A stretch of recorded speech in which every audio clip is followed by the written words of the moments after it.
On a bitter winter night, a group of officers surrounded a black man, forcing him to drop and do push-ups on the icy pavement. They thought it was just a joke. The next morning, the joke was on them. The streets were nearly empty, blanketed in fresh snow that glowed under the flickering streetlights. The air was razor-sharp, each gust of wind slicing through the night like an invisible knife. It was the kind of cold that crept into your bones, making every movement sluggish, every breath a burning ache. Marcus Carter pulled his thin jacket tighter around his body as he trudged down the frozen sidewalk. He had just finished his late shift at the warehouse, exhausted but eager to get home. The snow crunched beneath his worn-out boots, and his breath curled into the icy air like smoke. Then came the siren. A sharp, piercing wail cut through the stillness, followed by the unmistakable flash of red and blue lights. A police cruiser slowed to a stop beside him, tires skidding slightly on the slick road. Marcus instinctively froze, his heartbeat quickening. The door swung open, and out stepped Officer Daniels, tall, broad-shouldered, with a smirk playing on his lips. Behind him, 3 other officers followed, their uniforms crisp against the backdrop of the snowy street. "Where you headed, buddy?" Daniels asked, his tone casual, but laced with something darker. "Home," Marcus replied, keeping his voice steady. The officers exchanged glances, smirking. One of them, Officer Reynolds, took a step closer, his boots sinking into the snow. "Home, huh? Kinda late to be wandering around, don't you think?" Marcus clenched his jaw. He had been through this before. Random stops, unnecessary questioning, the ever-present assumption that he didn't belong. He knew better than to argue. "I just got off work," he said, keeping his hands where they could see them. Daniels circled him slowly, like a predator sizing up its prey. "That so?" His eyes drifted to Marcus's build, strong, solid, the kind of physique that spoke of hard labor. He grinned.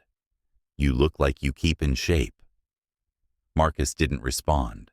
He could feel it coming, the shift in the air, the silent understanding that this was no routine stop.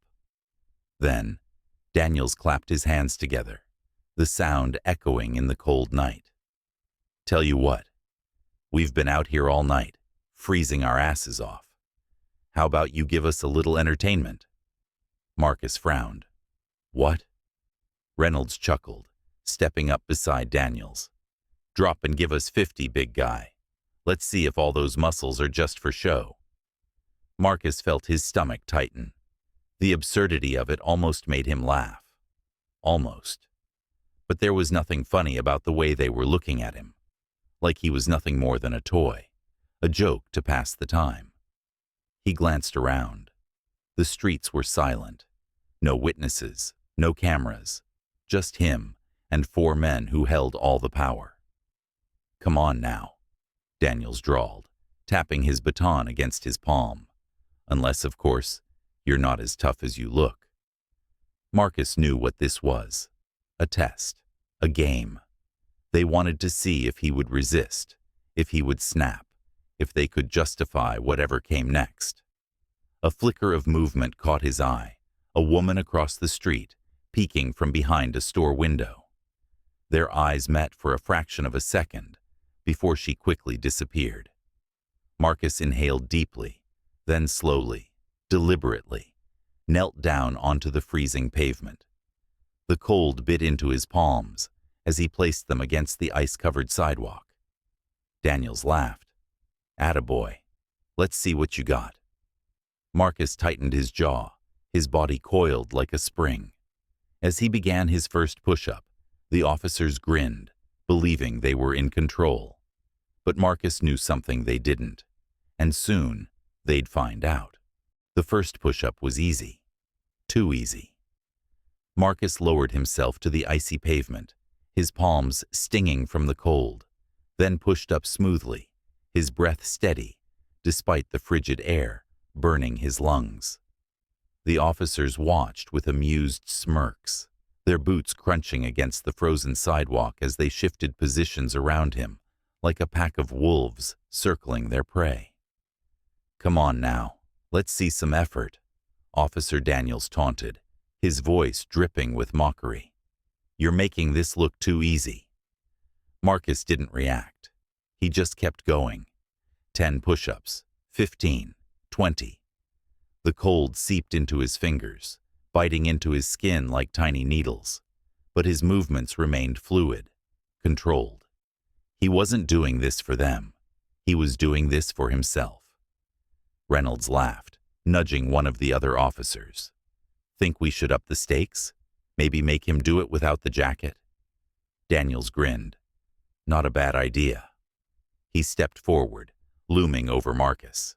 "Jacket off. Let's see what you're really made of."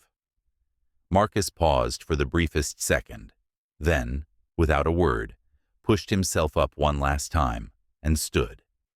He moved slowly, deliberately, as he unzipped his thin jacket and slid it off, revealing a simple black t-shirt stretched over his broad shoulders. The winter air lashed against his skin, but he showed no reaction. He handed the jacket to Reynolds, who snatched it with a smirk and tossed it onto the hood of the patrol car. "Now," Daniels said, crossing his arms, "drop and give us another 50. A few passers-by had started to slow down, watching from a distance, their expressions uncertain. No one said a word. No one stepped forward. Marcus dropped back down, his bare arms brushing against the frost-covered pavement. He exhaled sharply, his breath forming clouds in the freezing air, and began again. 1, 2, 3. The laughter from the officers grew louder. They were enjoying this. "Look at this guy," Reynolds chuckled. "Bet he thinks he's proving something." "Yeah," another officer added.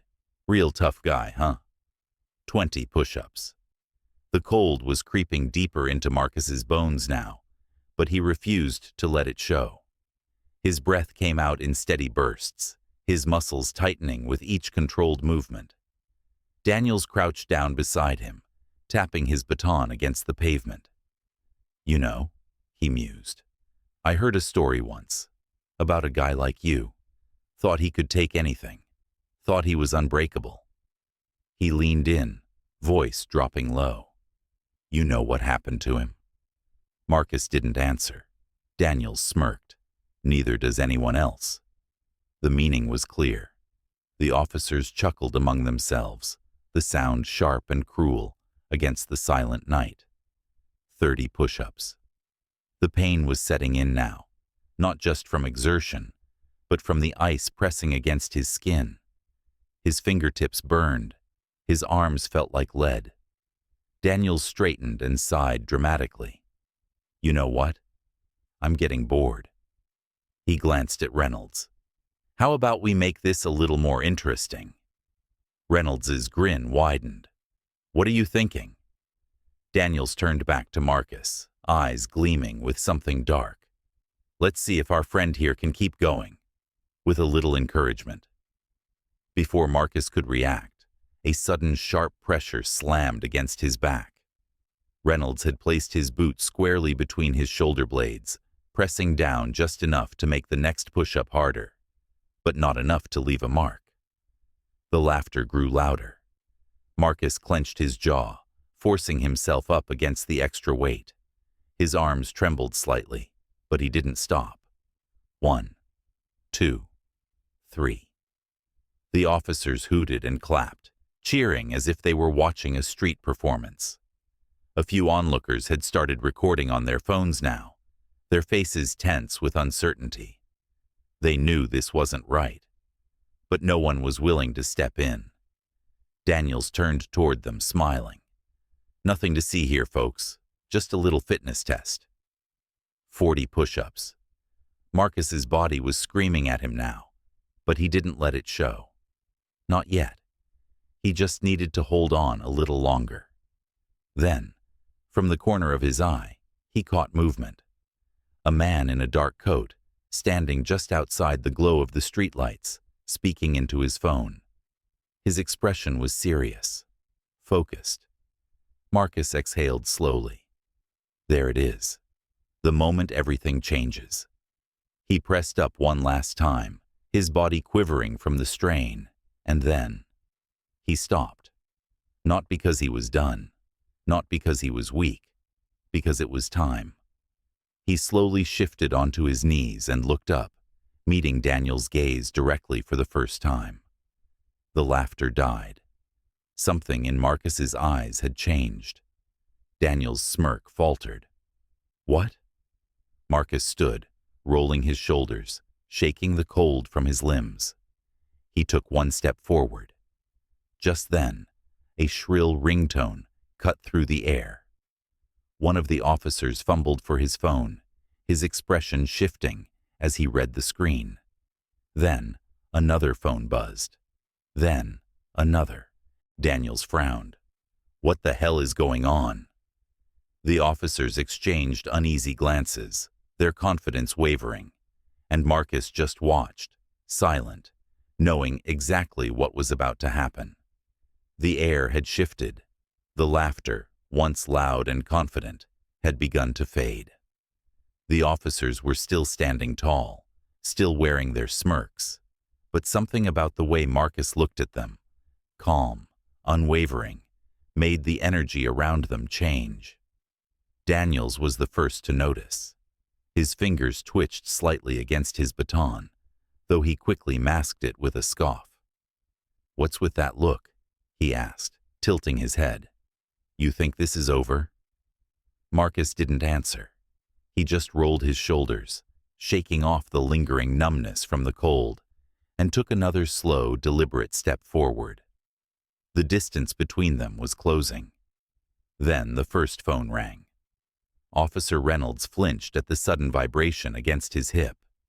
He glanced at the screen, his smirk flickering, before hastily silencing the call. Then another phone buzzed. Then another. The officers exchanged quick glances, their postures stiffening. Daniels narrowed his eyes, gripping his baton a little tighter. "What the hell is this?" he muttered. Marcus just watched. Then, across the street, someone shouted, "They're live streaming." A ripple of realization spread through the crowd. People had been recording from the start, but now the situation had escalated. Someone had gone live, and the viewership was growing by the second.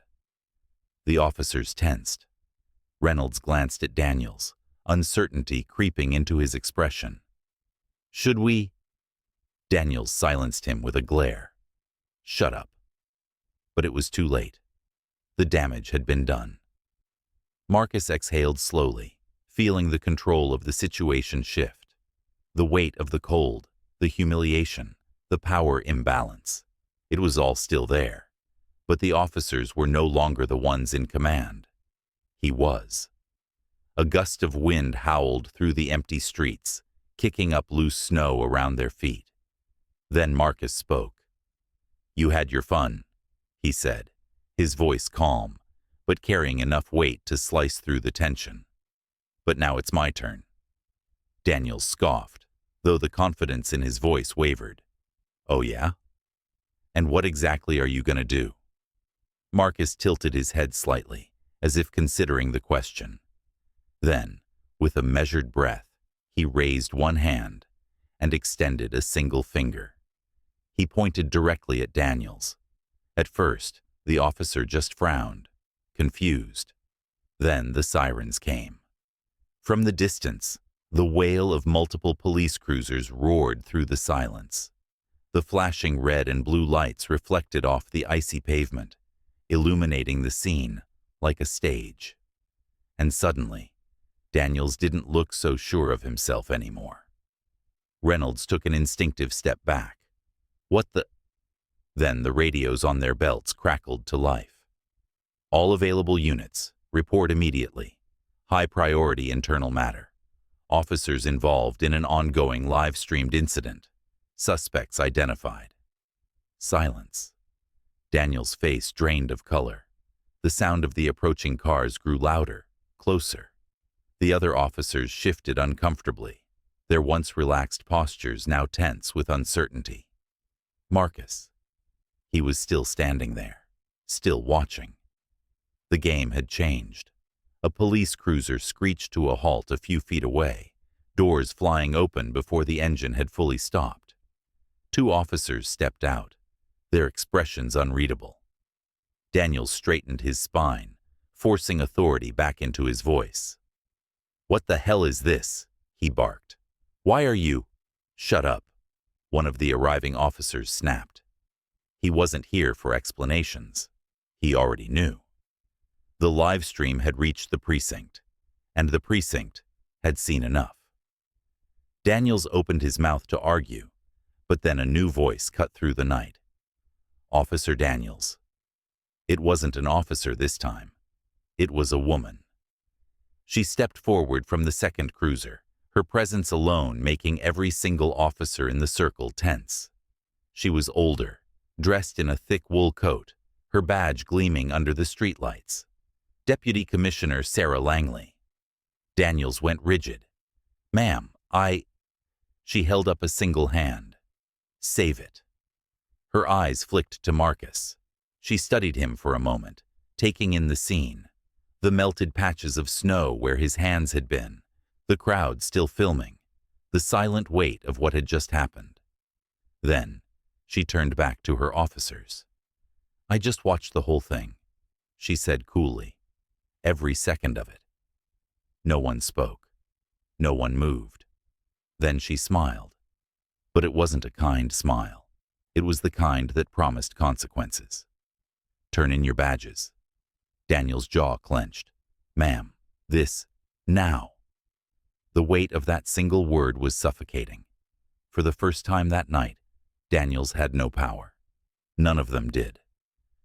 One by one, the officers reached for their belts, the metallic clink of badges being unfastened, breaking the silence. They hesitated, looking at each other for some kind of reassurance. None came. Langley extended her hand, palm up. They had no choice. Reynolds was the first to step forward, his badge trembling slightly in his grip, before he dropped it into her waiting palm. Then another. Then another. Until Daniels was the only one left. He stared at her, at the badge in his hand, at Marcus, who still hadn't moved, still hadn't said a word. Then, with the stiff movements of a man whose entire world had just collapsed, he unpinned his badge and let it fall into her hand. The sound it made when it hit her palm was deafening. Langley closed her fingers around the pile of badges. "You're done." Daniels swallowed hard, his gaze flickering to Marcus one last time. And then, with nothing left to say, the disgraced officers turned and walked away. Marcus watched them go, not with triumph, not with gloating, just with the quiet satisfaction of a man who had never needed revenge, because justice had spoken for him. "Su dung van fong jang kin ho, viet fan num, jo dai sao tram tu." The night was silent now. The laughter was gone. The jeering, the taunts, the smug glances, they had all disappeared along with the badges that lay in Deputy Commissioner Langley's hand.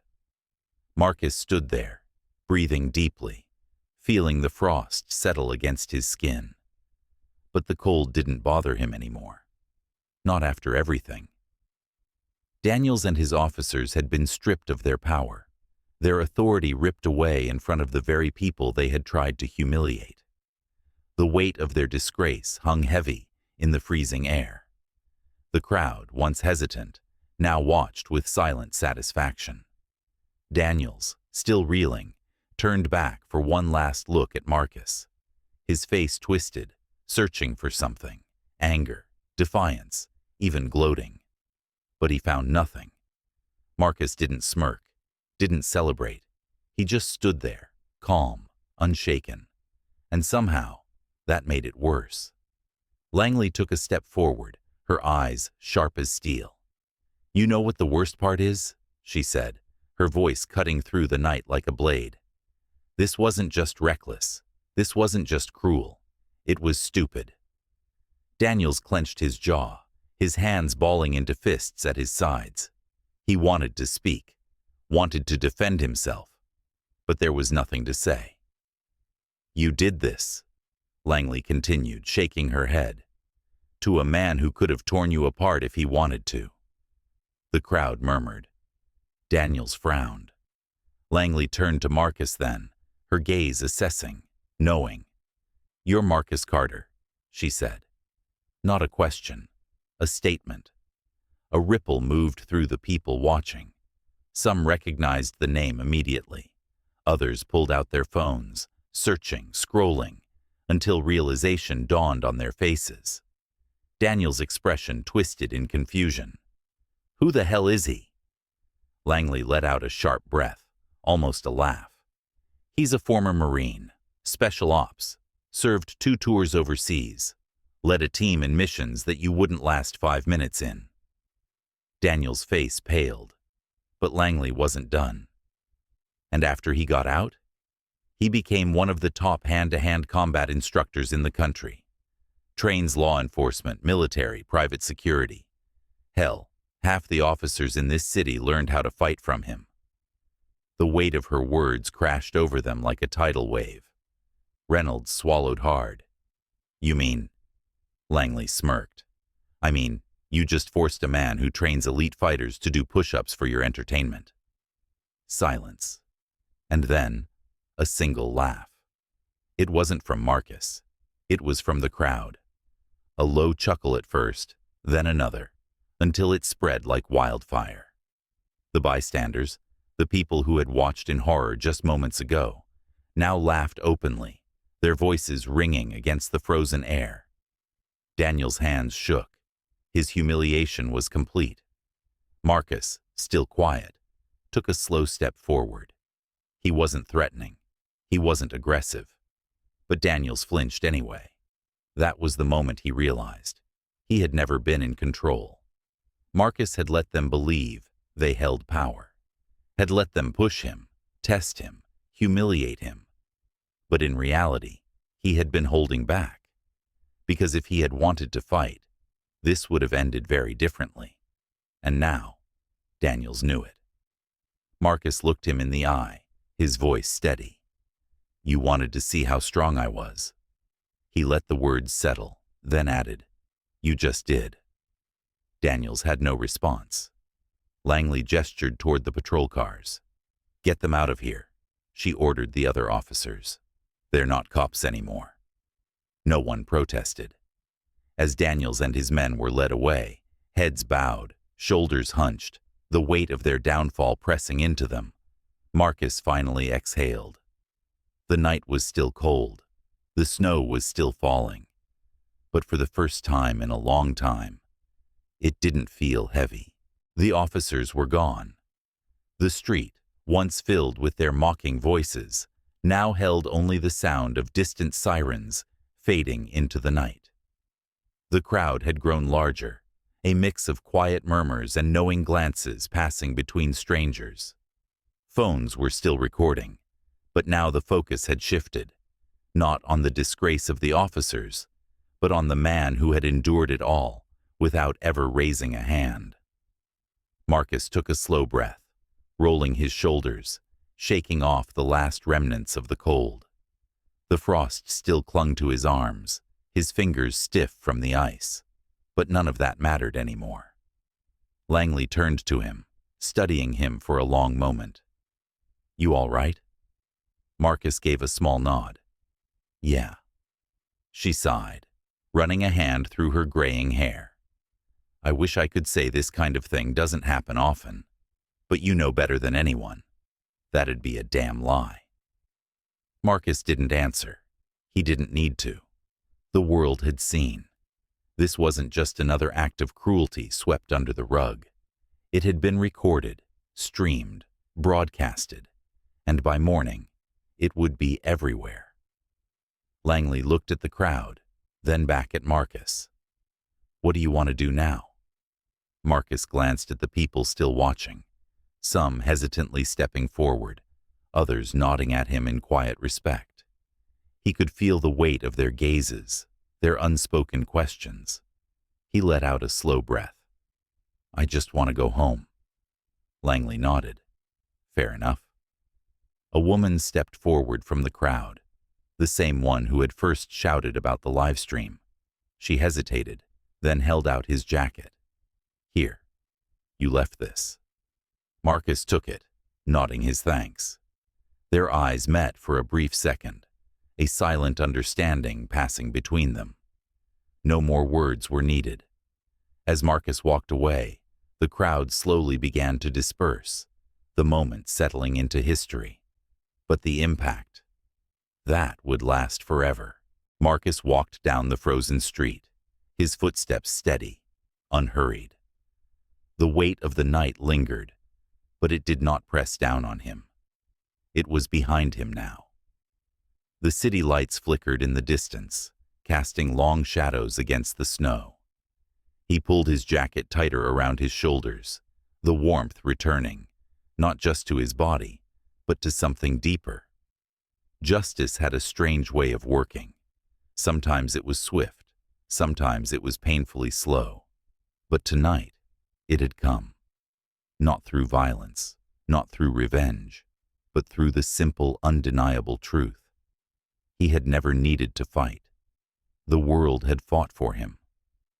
Behind him, the street was empty now, but the impact of what had happened would echo far beyond this night. Tomorrow people would talk, videos would be shared, the story would spread, and maybe, just maybe, someone watching would think twice before assuming power meant control. Maybe they would remember that strength isn't about force, it's about knowing when to stand. Marcus exhaled, his breath curling into the air like smoke, and kept walking, one step at a time, toward whatever came next. What do you think? If you believe justice should always prevail, let us know in the comments. And if you want more stories that challenge, inspire, and reveal the truth, don't forget to like, share, and subscribe. Your voice matters. Let's make sure it's heard.